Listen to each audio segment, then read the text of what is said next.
e continuar pregando esta palavra, que não agrada a muitos, mas com certeza abençoa aos eleitos de Deus. Porque a Bíblia diz que a ovelha ouve e crê.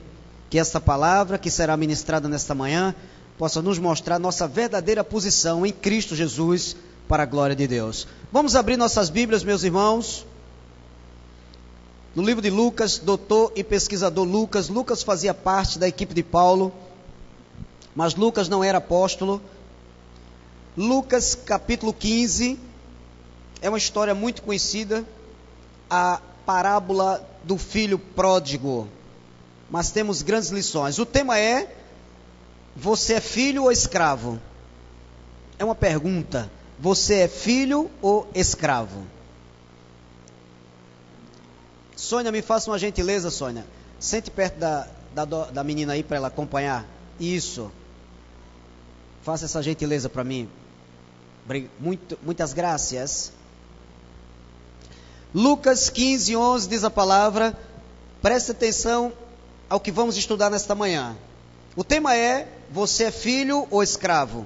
Continuou: certo homem tinha 2 filhos. O mais moço deles disse ao pai: Pai, dá-me a parte dos bens que me cabe. E ele lhes repartiu os haveres. Passados não muitos dias, o filho mais moço, ajuntando tudo o que era seu, partiu para uma terra distante, lá dissipou, ou seja, destruiu todos os seus bens, vivendo dissolutamente. Depois de ter consumido tudo, sobreveio àquele país uma grande fome e ele começou a passar necessidade. Então, ele foi e se agregou a um dos cidadãos daquela terra, e este o mandou para os seus campos a guardar porcos. Ali desejava ele fartar-se das alfarrobas que os porcos comiam, mas ninguém lhe dava nada. Então, caindo em si, eu amo essa expressão, caindo em si, disse: quantos trabalhadores de meu pai têm pão com fartura, e eu aqui morro de fome. Levantar-me-ei, e irei ter com meu pai, e lhe direi: Pai, pequei contra o céu e diante de ti, já não sou digno de ser chamado teu filho, trata-me como um dos teus trabalhadores. E, levantando-se, foi para seu pai. Vinha ele ainda longe, quando seu pai o avistou, e compadecido dele, correndo, o abraçou e beijou. E o filho lhe disse: Pai, pequei contra o céu e diante de ti, já não sou digno de ser chamado teu filho. O pai, porém, disse aos seus servos: trazei depressa a melhor roupa, vestiu, pondo-lhe um anel no dedo e sandálias nos pés. Trazei também e matai um novilho cevado, comamos e regozijemo-nos. Versículo 24. Porque este meu filho estava morto e reviveu, estava perdido e foi achado. E começaram a regozijar-se. Há um ditado que diz que não há nada melhor do que casa de pai e mãe, né? Casa de papai e mamãe.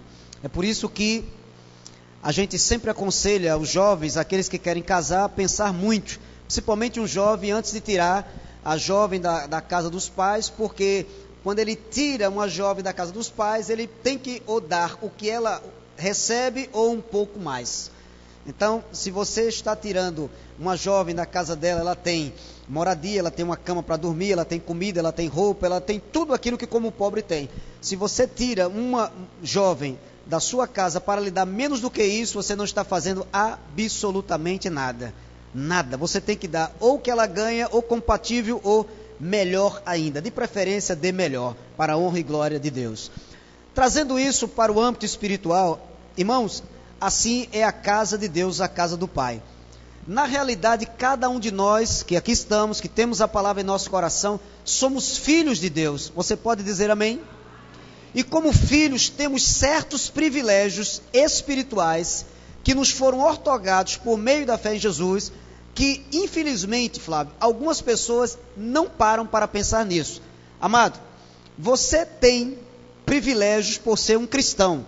Por você ser um filho de Deus, você tem privilégios tremendos, espirituais e aqui na terra. Agora, entenda uma coisa. O que é a igreja? É bom que eu ensine isso, porque existe uma visão distorcida de algumas pessoas. Inclusive um pastor ligou para mim, que fez uma visita para uma jovem que vivia numa igreja em graça, de repente revoltou-se com tudo e hoje não quer saber mais de igreja. A igreja sou eu não preciso estar em igreja. Sabe, irmãos, isso é uma ignorância muito grande. É uma ignorância muito grande. Em primeiro lugar, Deus não é Deus de pessoas isoladas. Se você pensa que você sozinho na sua casa, você vai estar em comunhão com Deus, já quero lhe dizer que você já está errado. Erradíssimo. Totalmente errado. A Bíblia diz, não deixemos de congregar-nos. E eu pergunto, alguém congrega sozinho? Não. Para congregar você tem que estar aqui, em comunhão. Você precisa saber o que é que acontece quando uma pessoa passa a fazer parte de uma igreja. Em primeiro lugar, quando você faz parte da igreja mística de Jesus Cristo, quando o Espírito Santo vem sobre a sua vida, você não vem porque você quis vir, mas porque Deus chamou você. Amém, meus irmãos? Vamos ver isso? Vamos lá? Abra sua Bíblia em Romanos. Então, quem lhe trouxe para cá, quem foi? Diga, Deus. Então foi Ele quem lhe chamou. Romanos capítulo 8, versículos 28 a 30. Romanos 8, 28 a 30. Então, isto é igreja. Você precisa saber que quando você está na igreja, certas bênçãos, certos benefícios espirituais vêm sobre a sua vida. Romanos 8, versículo 28 diz assim: sabemos que todas as coisas cooperam para o bem daqueles que amam a Deus, daqueles que são chamados segundo o seu propósito. Então, houve um propósito para Deus te chamar. Versículo 29. Porquanto aos que de antemão conheceu, também os predestinou, para serem conformes à imagem de seu Filho, a fim de que ele seja o primogênito entre muitos irmãos. E aos que predestinou, você é um predestinado, a esses também chamou. Ora, Deus só chama aqueles que Ele predestinou. E aos que chamou, a esses também justificou, ou seja, declarou justo, você está perdoado, não há condenação sobre a tua vida. E aos que justificou, a esses também glorificou. Olha que coisa maravilhosa. Meus amados, isso só acontece com aqueles que Deus predestinou. Então, quem Ele predestinou, Ele chama. E esse chamado vem por meio de quê? Do Evangelho. Você ouviu o Evangelho, Deus te atraiu para ouvir o Evangelho, e a partir daí os propósitos de Deus para a sua vida começam a ser manifestados. Veja o que Paulo escreve aos crentes de Éfeso. Olha que coisa maravilhosa. Então, como Ele te chamou, Ele age de forma poderosa na sua vida. Efésios, capítulo 4. Efésios 4, versículos 7 em diante. Efésios 4, versículos 7 em diante. Diz assim: e a graça foi concedida a cada um de nós segundo a proporção do dom de Cristo. Irmãos, tudo é segundo Cristo. Versículo 8, por isso diz: quando ele subiu às alturas, levou cativo o cativeiro e concedeu dons aos homens.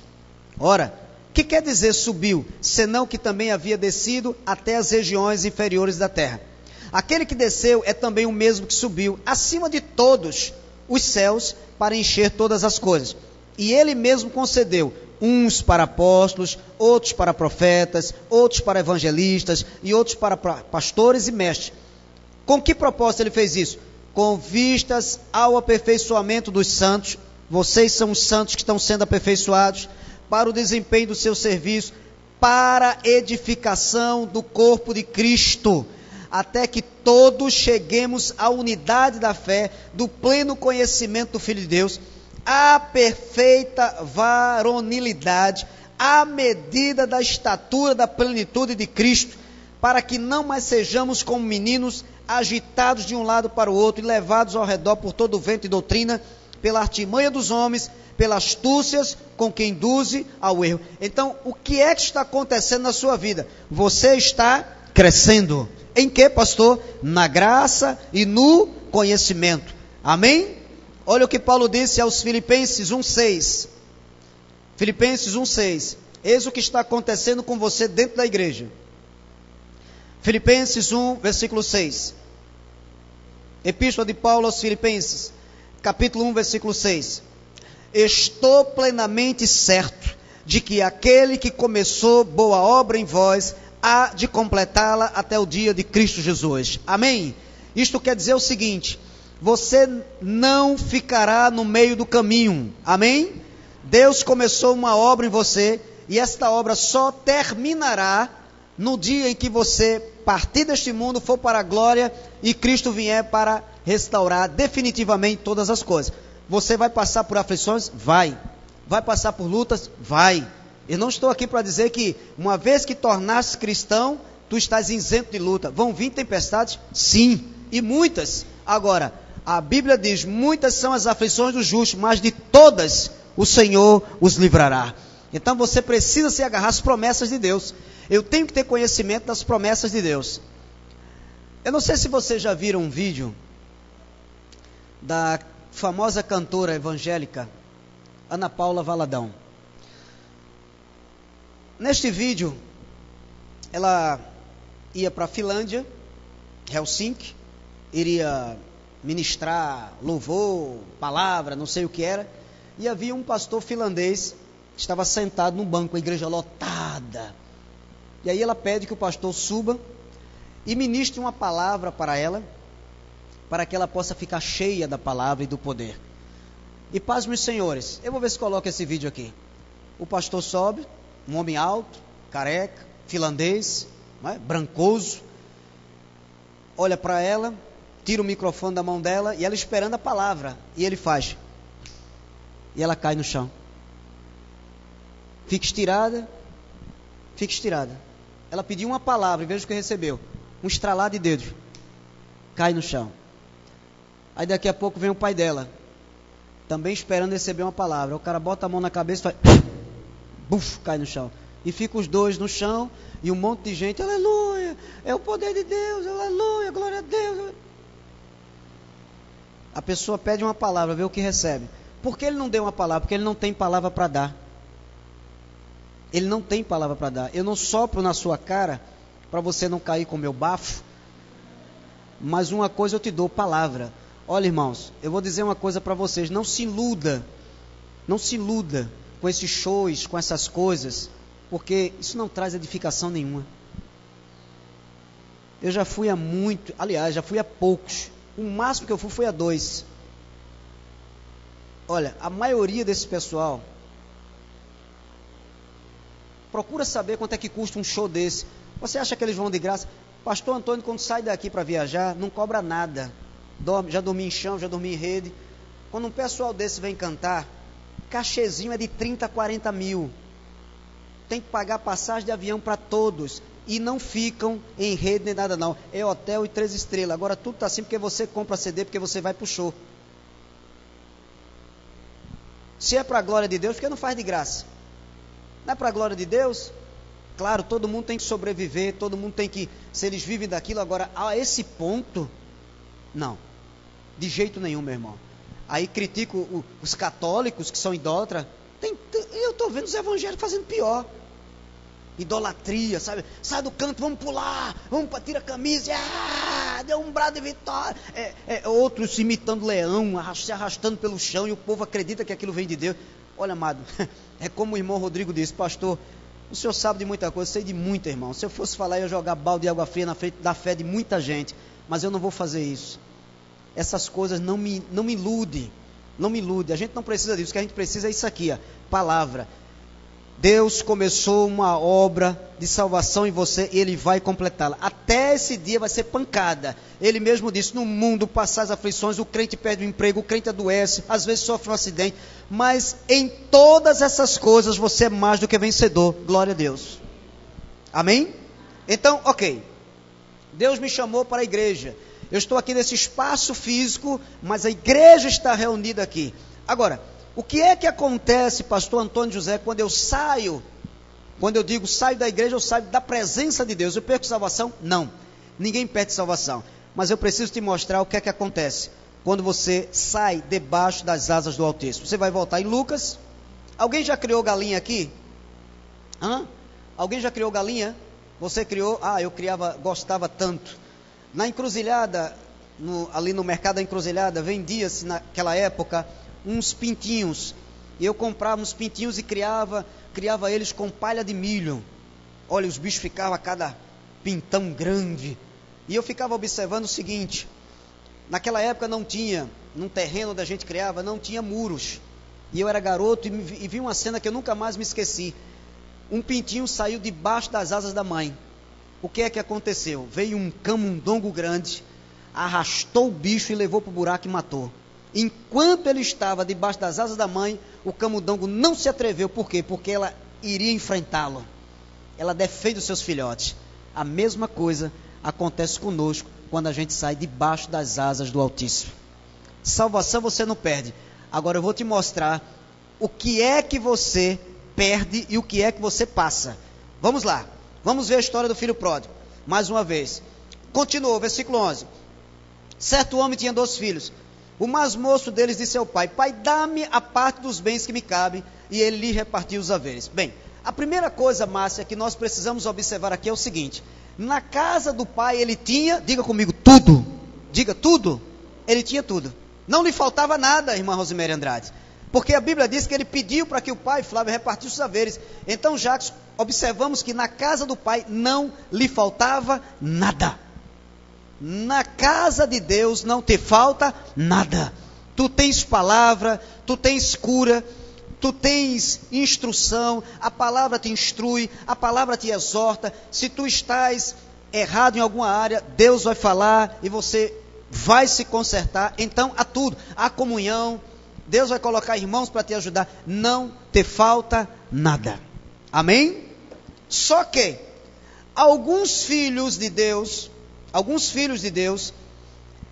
deixam de comer na mesa as iguarias abençoadas que o Senhor lhe dá para comer as migalhas. Deixa de comer o melhor de Deus para catar lixo. Estou falando de forma figurada.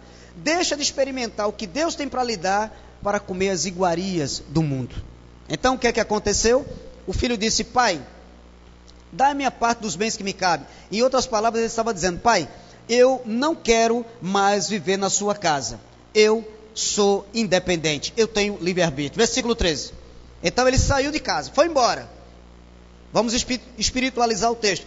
Saiu da igreja. Passados não muitos dias, o filho mais moço, ajuntando tudo que era seu, partiu para uma terra distante. E lá o que é que ele fez? Dissipou todos os seus bens, vivendo dissolutamente. Irmãos, a primeira coisa que uma pessoa normalmente faz quando ela se afasta da igreja, dos caminhos do Senhor, é deixar de dizimar. Primeira coisa que ela faz. São poucos. Me diga uma coisa: se o cara não está na igreja, se não está em comunhão, ele vai dizimar? Primeira coisa que ele faz. Então, primeira coisa, já começa o erro por aí. A parte atingida será logo a parte financeira. Já não dizima, já não oferta, sabe? Ele acha que aquilo é dele, ele já entra no de Deus. É como a irmã me disse ontem: Deus me dá 90%, eu vou pegar no que não é meu? Aí já mete a mão no dele, já mete a mão naquilo que Deus disse para não tocar. Já começa as coisas dando errado por aí. Passados não muitos dias, o filho mais moço, juntando tudo que era seu, partiu para uma terra distante. O que é que ele fez? Dissipou todos os seus bens, vivendo dissolutamente. Olha, vivendo dissolutamente. A partir daí ele vai começar a experimentar coisas que ele só fazia antes, quando estava no mundão. Uma bebedinha aqui, uma bebedinha ali. Aí vai, já começa a pegar o dinheiro, já não investe mais em coisas úteis, já começa a jogar, já começa a fazer coisas que não deveria fazer. Aí, sutilmente, ele vai descendo cada vez mais. Sutilmente. Versículo 14. Depois de ter consumido tudo, olha lá, o enterro voltando, sobreveio àquele país uma grande fome, e ele começou a passar necessidade. Irmãos, eu nunca vi até hoje um filho de Deus, depois que se afasta da igreja, depois que sai das asas do Pai, eu nunca vi até hoje ele andar para frente, ele só anda para trás. Eu vou te dar um exemplo prático disso. O Senhor chegou para Jonas e disse: Jonas, vai para Nínive. Jonas fugiu para ir para Tarsis. Quando você começa a estudar a história de Jonas, você vai ver que Jonas começa a descer. Então, Jonas estava no porão do navio. Olha, no porão do navio. Ele não estava na parte de cima, estava na proa, ele estava no porão do navio.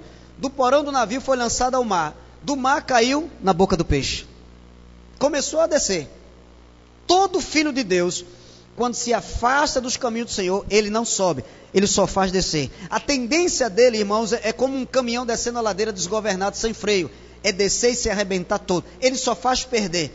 Aí vem, perde emprego, perde isso. As coisas começam. Se é filho de Deus, a tendência é essa. Por quê? Porque Deus envia tempestade.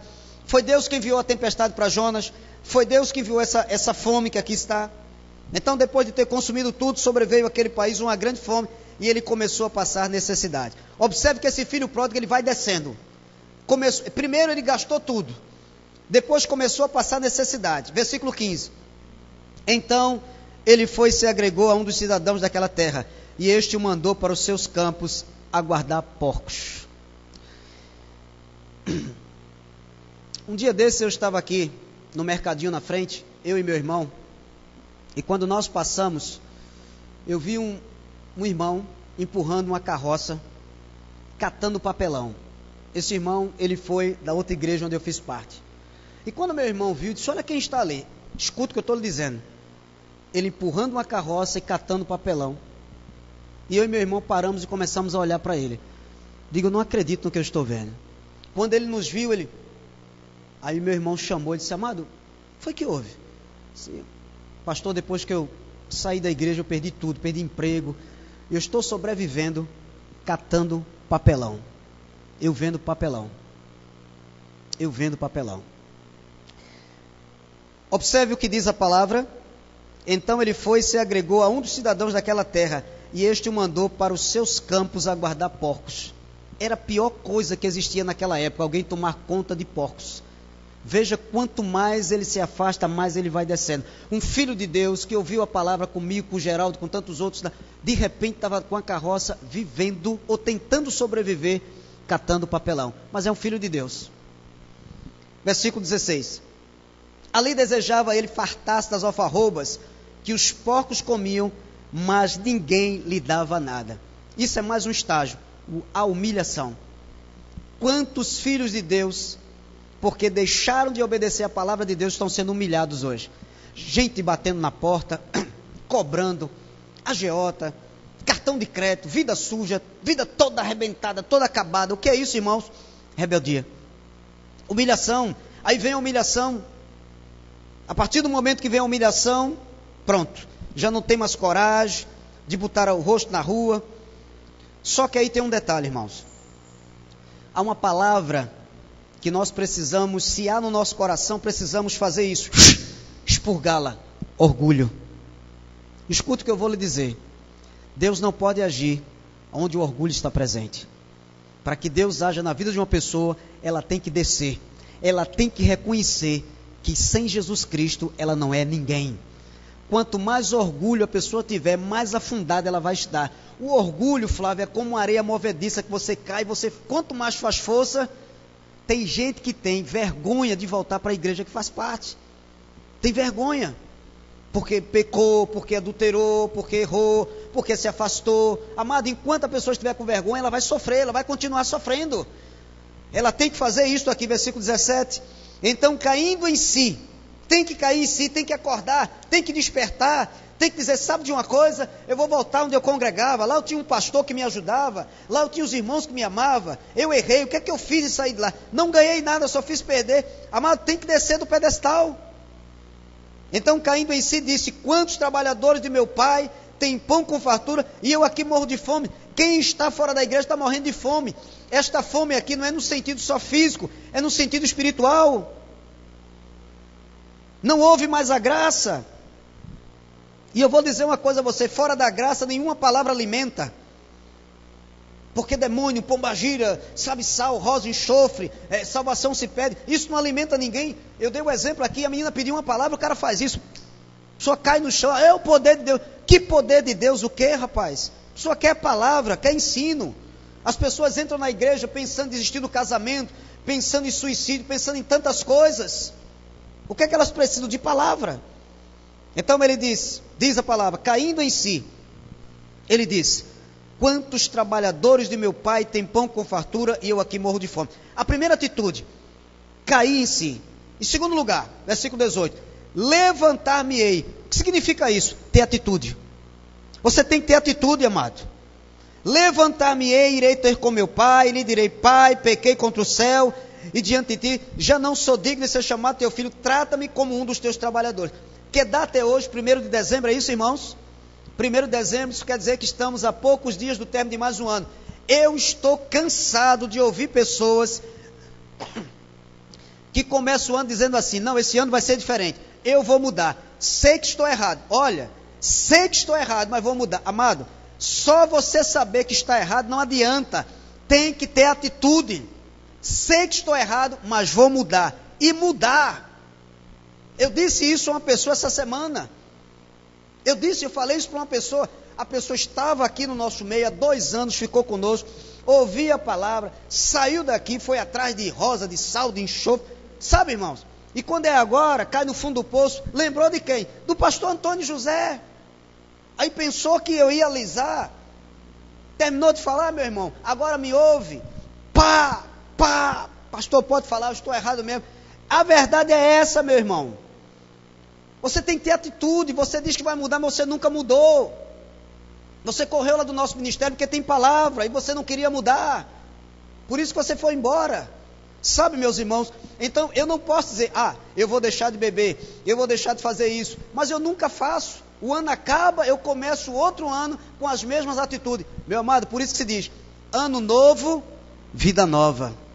Só que as pessoas, ano novo, vida velha, elas iniciam um novo ano com os mesmos erros, os mesmos defeitos.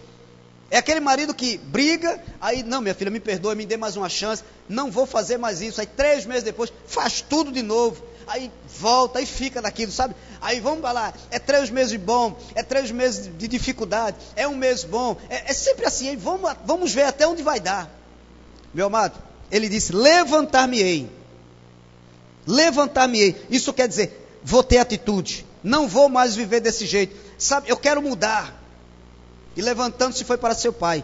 Vinha ele ainda longe, quando seu pai o avistou, e compadecido dele, correndo, o abraçou e beijou. Irmãos, Deus é misericordioso, viu? Se não fosse a misericórdia de Deus, ninguém estaria aqui nesta manhã. Como Deus é bom, porque o que tem de filho de Deus, sabe que está aí pensando que nada vai acontecer, e Deus sempre lhe dando uma oportunidade. E o filho disse: pai, pequei contra o céu e diante de ti, eu já não sou digno de ser chamado teu filho. O pai, que tipifica Deus, porém disse aos seus servos: trazei depressa a melhor roupa, vestiu, ponde-lhe um anel no dedo e sandálias nos pés. Trazei também e matai um novilho cevado, comamos e regozijemos, porque este meu filho estava morto e reviveu, estava perdido e foi achado. E começaram a regozijar-se. Eu quero agradecer aqui as pessoas que de coração contribuíram, não é? Com Joyce. Ontem nós ligamos para ela, saiu com uma sacola mais ou menos desse tamanho, a gente teve que dividir. Ela pegou de ônibus, pegou as 2 bolsas pesadas, foi de ônibus e mandou agradecer a igreja. E ela estava conversou comigo, conversou com a minha esposa, falando acerca da situação e de tudo que está acontecendo. Então, para piorar mais a situação, ela acha que ele está entrando num processo depressivo, e chegando final de ano, né, os meses já vai para 7 meses, já não come, está magro, não está comendo direito, leva-se comida, não tem prazer mais de comer, reclamando porque acha que as pessoas esqueceram dele, que ninguém liga, que ninguém visita, aquela coisa toda.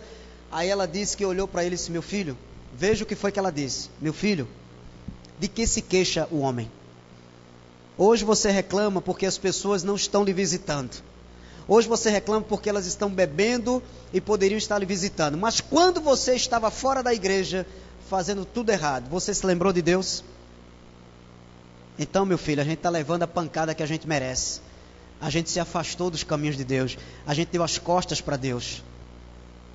A única coisa que eu peço a Deus é que Ele tenha misericórdia da gente, porque eu não posso reclamar nada.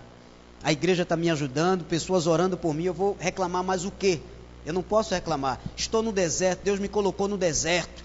Que isso sirva de exemplo para outras pessoas, para que elas não, jamais venham a cair aonde eu estou, porque eu perdi tudo. Eu tinha casa, eu tinha conforto, tinha um marido do meu lado, eu deitava com ele, eu tinha meus filhos, eu tinha a igreja, eu desprezei a igreja, eu morando perto da igreja, eu não ia para a igreja. pastor, ela disse à minha esposa, se eu pelo menos ouvisse o que o seu esposo me aconselhava e pregava, eu não estaria na situação em que estou hoje. Deixei de seguir a Deus para seguir meu marido. Olha o que é que eu ganhei. Ele não ia para a igreja, eu ficava com ele para fazer os gostos